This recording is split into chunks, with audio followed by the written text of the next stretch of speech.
Hey guys, and welcome back to my channel, and welcome to another book chat, y'all. This is the book chat of spooky season, our October wrap up. What did we read in October? So earlier this month, I did share like a TBR for October, like books that I just wanted to read this month, and I am proud to say, I think I read like 3 of those books. No, that's a lie. I think I only read 2 of the books that was on the list, but that's okay, right? I started a 3rd one, but I just didn't finish it. But anyway, I did read some of the books off of the TBR. Like, I can't even remember everything I put on it, so I don't even know why I brought it up. And then I also read the Housemaid series, so we're going to talk about that. I had that on my list of books to read for a really long time. So let's go ahead and just get into it. This month we read 7 books. Okay, we got through 7 today. 7 this month. Yo, I'm tired. We got through 7 books, and it was really like a mix. Like, there are some thrillers on here, books that would be considered horror and mystery, which is pretty much what I read. So that's what we got, and we're just gonna go through them. So the first one is Everyone in My Family Has Killed Someone. It's by Benjamin Stevenson. It's actually the first book in like this series, which is called, what is this man's name? Okay, it's not on the back of this. Ernest? His name's Ernest something. But it's basically a series for Ernest. I'm trying to look for his name. Whatever his name is, this book is a series of all his mysteries. So this was book 1. I actually read book 2 first, which is Everyone on This Train is a Suspect. And I really like that one. And you could actually read that one and it not give away the first one, because I didn't know what the heck was going to happen in the first one. But the first one was actually just as good as the second one. And he actually has a 3rd book with this character, Why do I want to call this man Ernest Hemingway? But I know it's not Hemingway. But he has a 3rd one. I actually just bought it, but I put it somewhere else. It's not in front of me. So it's like Everyone This Christmas is a Suspect or has a secret or something like that. A cute little holiday mystery. I like this one. We get an introduction to Ernest. We find out what he really means by everyone in my family has killed someone. And he's basically a writer of how to write books. So he's not an author. Like, this book is supposed to be his first actual book. He's not an author. He is an author. He's not a mystery writer author. He's an author of books on how to write books and how to write thrillers and stuff, like mysteries and stuff like that. So it's funny because he tells the book using those rules as he goes through the book. So I really enjoy it. It's a light mystery. This one, the second one, and I'm pretty sure the 3rd is going to be super light. I'll be reading that in December because I had to get me some December like themed Christmas thrillers, mysteries, and horrors. So this one I highly recommend. It's good, it's fun, it's light. And if you're somebody who like me, who reads a lot of thrillers and horrors and mysteries, it's good to always throw in the something a little lighter. And I do find that my mysteries are typically on the lighter side of things. So definitely a good read, and it's really funny. Like, I like it. I laugh. This one, y'all, I am so mad about this book. It is a horror. And I'm pissed. The reason I'm pissed is because this was actually my 100th read. I started reading last July, and this was book 100. And when I say do not read this book, you deserve better than to have this garbage in your head. Because this book is just sick and twisted for no reason. It's like Saw. So if you, I've only seen, I think, the very first Saw. And the reason I don't watch it is because I feel like it's just being gory for gory's sake. Like, I don't really think it has that's what this book was. Like, people was done. The Serial Killer Guide to San Francisco. This, I think, okay, yeah, I was gonna say, this is also a mystery, really light. It was cool. I've never read a book by this author. It's Michelle Chouinard. So basically, she grew up all her life believing that her grandfather was or being told that her grandfather was a serial killer in San Francisco. She never believed it, but her father pretty much was like, I don't want to talk about it. It is what it is. He disgraced our family, blah, blah, blah. So fast forward to the present, she has this tour guide company in San Francisco, and their focus is serial killers. So like talking about the different serial killers of San Francisco and where they killed, and like it's just all about serial killers in Francisco, like different tours she gives. And what happens is someone, let me see if they say who did it. I want to double check. Okay, so let me just say this. Okay, so it actually does say this on the back.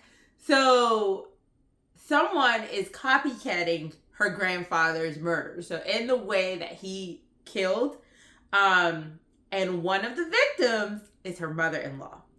So, or her ex-mother-in-law. And there's a little tension there. But throughout the book, you find out like all these different things you didn't know. She dives into what really happened in the past. Is my grandfather really a serial killer? Because she never really believed it. She was just told that all her life. And then she was told she can have contact with her grandfather by her dad. So she basically goes through and tries to figure this out. Now, I will say, it was a quick read.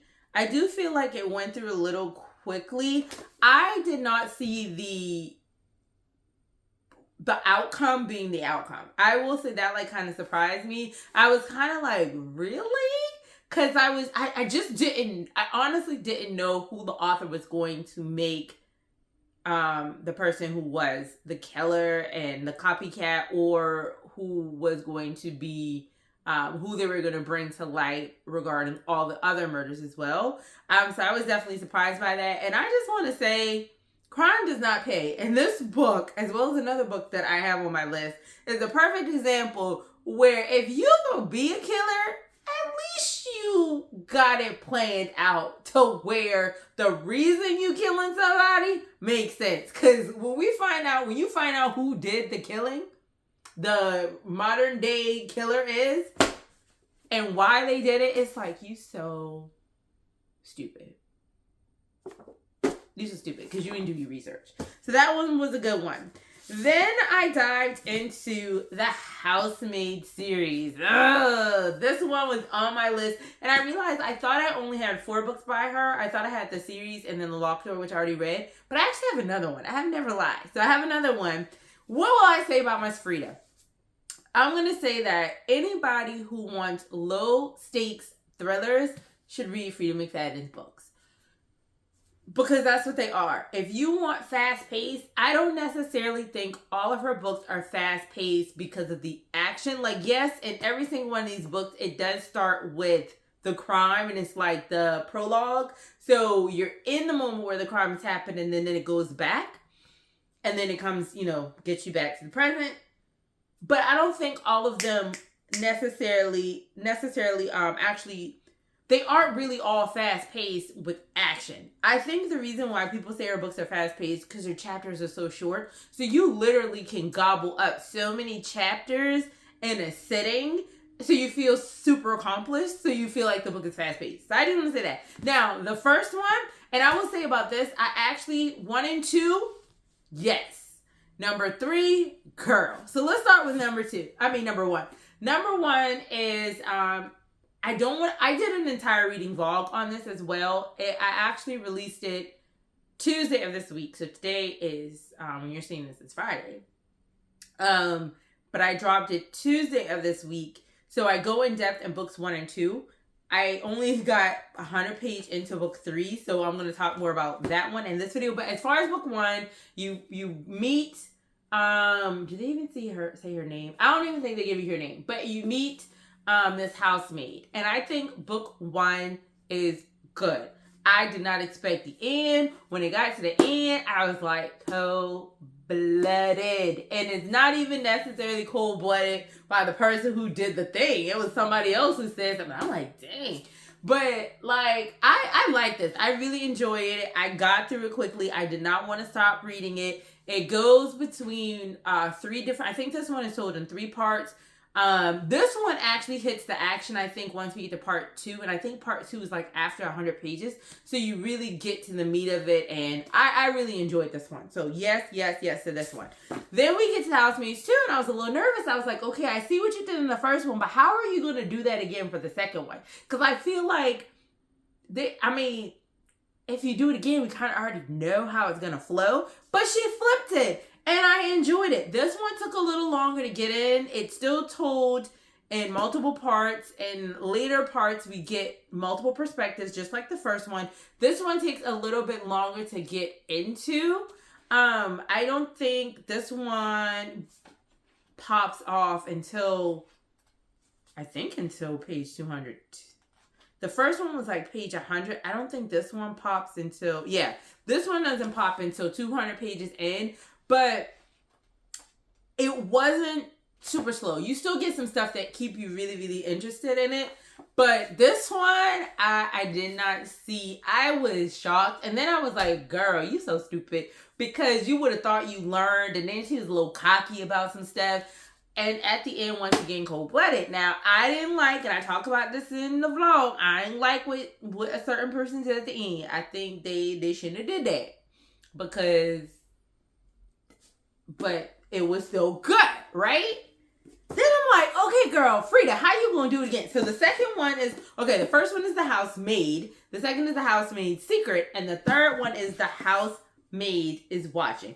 And I was like, okay, Frieda, how are you going to do it again? And I will say, I think the first one is like 325. The second one is like 350. The third one is like 380. The third one is like closer to 400 pages.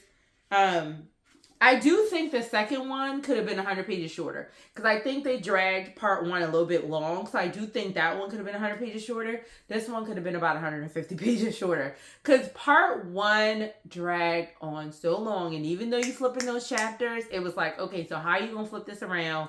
She tried it, and I don't think it was successful. She should have left it alone. There are some things I was happy about, and you'll see what I was happy about when you read the vlog, because I gave it a couple of, because I always say when I do a reading vlog, and it's a series, it's hard kind of not to give spoilers, because then you can't really talk about the other books. But anyway, I got to the end of it, and I closed the book, and I was like, no. And it's funny, because if you're new here, I don't read reviews on books because I don't care, because I feel like it's someone's opinion. So someone could say a book was bad that you read and you like it, or vice versa. So I don't like to use reviews to guide me on whether I'm not going to read or not read a book. I rather deal with people that I know in person, that we have the same similar taste. But when I go and put my books into Goodreads, because I like to track just the books that I've read. So like I'm in front of a bookstore and I'm having a conversation, I can talk about books that I like or read, or I can make sure I don't rebuy the same book. Excuse me. Oh, that was so inappropriate. Excuse me. We're human. But I like to read, especially if I rate, like if I think a book's really, really good, and like I go in there and the score is low, or vice versa, like I think something was bad and the score is high, I like to read just a couple of reviews. And it's so funny because I think the book is almost like a 4-star, this one, with this one here. But a couple of the reviews that I looked at, the ones that I clicked on, was like, she tried it, she should have stopped at book 2. And I agree. I think she should have left it a 2-book series and it would have been great. We did not need to read this. We didn't need this. I feel like the only reason I want you to read this one is because, something nasty happened. You'll be like, oh my gosh. Because that was my reaction when I read the back of the book. So I was happy about that. But overall, they could have kept this. And then when you get to the end, I was like, oh. I feel like they brought that out of left field. I don't know. It just, whatever. My guy, Stephen Graham Jones, I Was a Teenage Slasher. I loved the book. Okay, let me say this, because I was talking to my friend at the bookstore, and she had not read a book, and one of her really good friends and one of her other friends that also works at the bookstore with her, they are both Stephen Graham Jones fans as well. So all three of us are like, you got to read these books. Indian Lake Trilogy, I already talked about that. One of my favorite sets of reads this year. And I read his newest one. This one just came out this summer, and I loved it. Here's the thing, though. And I was talking to her, and she was saying he's just too long-winded. I have said this, because when I did my reading vlog for that, so you can go back and watch it, I said that. He talked too much. Like, sometimes he is giving you so much description about a thing, and you're just like, Steven, I didn't need 8 pages on that. But the book's so good. Like, I like the stories that he tells. I'm able to get past that. She cannot. So she also said she tried to listen to it, and I do have to agree with her. The person who was reading this book, it made me go like, why does he sound like that? It's almost like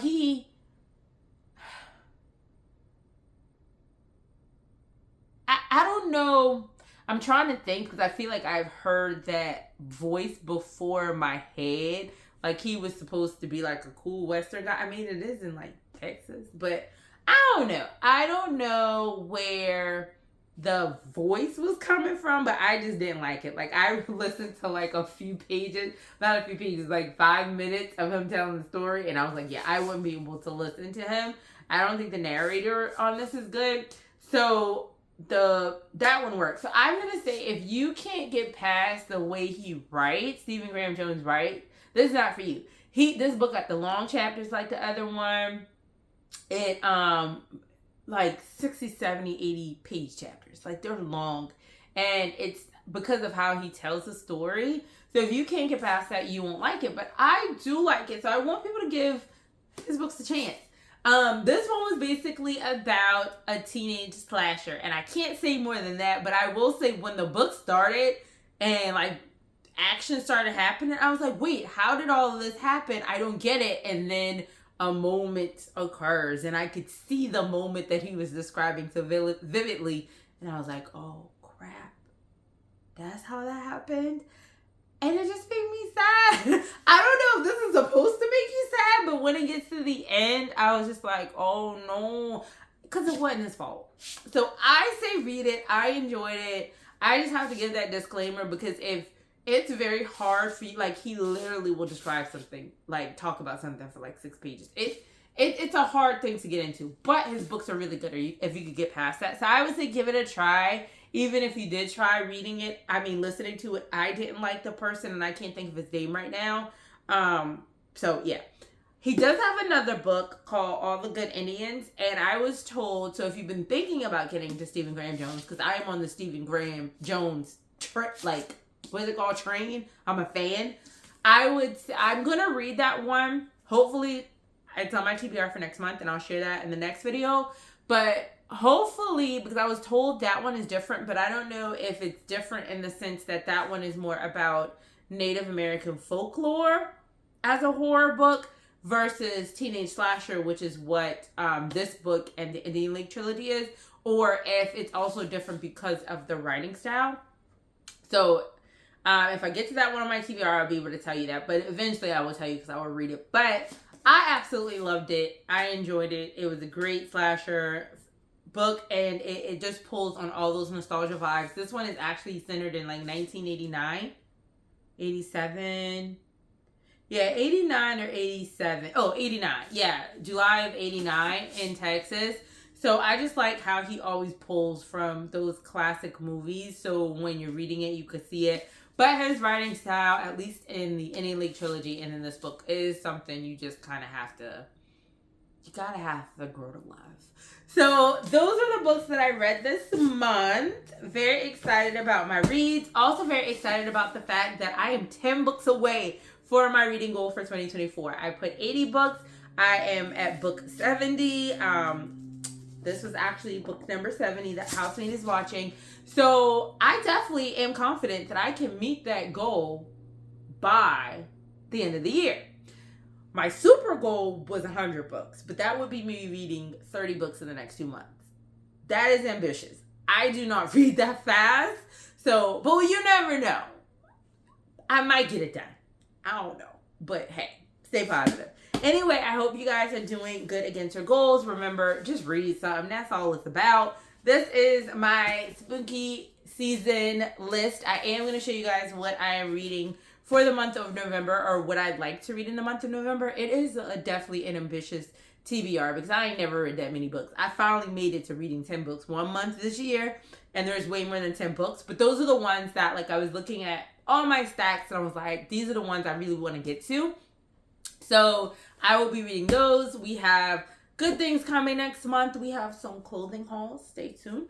And then or this month, I should say, because by the time you see this, it will be November 1st. So we got clothing hauls. We have vacation, travel vlogs in there. We got book hauls and all the things. So definitely stay tuned. Next month, I will be posting, like I said in the last video, 1, 2, 1, 2. For the most part, so once a week, twice a week, once a week, twice a week, and then we have Vlogmas for December. So I'm super excited. Hope you guys have enjoyed this spooky season, October book chat. For those of you who are new, thank you so much for coming back. Do all the things so you can join our family. And for those of you who keep coming back, thank you so much. I will see you in the next one.